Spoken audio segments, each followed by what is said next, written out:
મોરબીમાંથી સમાચાર મળી આવ્યા છે। મોરબી જિલ્લાના હળવદ તાલુકાના ટીકર ગામમાં રોડ ઉપર અને પાણીની સમસ્યાને લઈને ગ્રામજનોમાં આક્રોશ જોવા મળ્યો। આશરે 10,000 થી વસ્તી વધારો ગામ લાંબા સમયથી વિકાસથી વંચિત રહ્યો છે।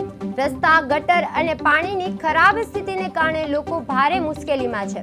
ખેડૂતો અને વિદ્યાર્થીઓને વ્યવહાર માટે વાકેલું માર્ગ પર પકડવું જવું પડે છે। ગ્રામજનોએ ધારાસભ્ય પ્રતિ નાભારી આક્રોશ વ્યક્ત કર્યો છે અને હાય હાયના નારા લગાવ્યા છે। હાય હાયના નારા લગાવ્યા છે। ગ્રામજનોએ ધારાસભ્ય પ્રતિ નારાભારી આક્રોશ વ્યક્ત કર્યો છે અને હાય હાયના નારા લગાવવામાં આવ્યા છે। અમારે આ રોડ રસ્તાની રોડની આ ગામ વચ્ચેનો રોડ છે, આખો મેઇન રોડ છે। બે બાજુ ગામ આવેલું છે, વચ્ચેથી રોડ પસાર થાય છે। મોટી અનલોડિંગ ગાડીઓ અહીંથી પસાર અસંખ્ય થાય છે। સાંજ સુધીમાં મીઠાની હોય, રેતીની હોય, બીજા લોડિંગ વાહનો હોય, છોકરાઓની સ્કૂલ બસ હોય। અહીંયા 1200 થી 1300 તો છોકરાઓ ભણવાવાળા છે। કોઈ નિકાલ કાઢતું નથી। અમે દર વર્ષે અરજી કરી છે, પાણી કોઈ જાતું નથી ક્યાંય। બધાની ગટરો છલકાય છે, છોકરા માંદા પડે છે, રસ્તા ખરાબ છે। જો આ રસ્તાનો આનો કોઈ નિકાલ નહીં આવે।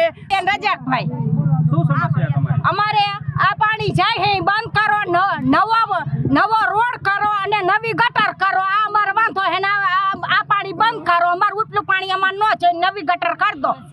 અમાર છે